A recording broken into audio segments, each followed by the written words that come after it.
You know that moment when you've repeated yourself 5 times to your children, or you're talking and it feels like you're just talking to the wall because no one is listening and no one is responding?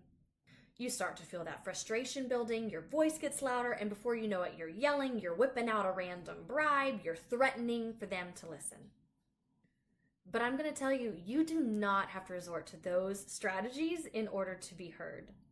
On the contrary, when you ditch yelling, threatening, or bribery, your kid is actually going to start to listen, and let me tell you how.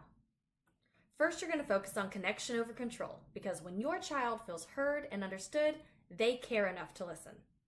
Secondly, you're going to start using quality praise. And a lot of people get this confused with positive reinforcement, thinking that they have to reward their kid with a good job or a sticker or a prize at the end in order to keep them listening.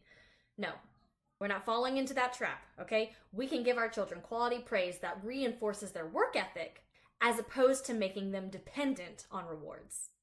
And thirdly, we're going to use effective consequences that teach and are related to the behavior that you want to be seeing in your kiddo. And we're going to refrain from punishments and techniques that induce shame instead of empowerment. Having kids that listen and do what you tell them to do simply because they have responsibility ingrained in them and they have a respect for you, that can be your reality. So drop a yes in the comments if you're ready to make those shifts.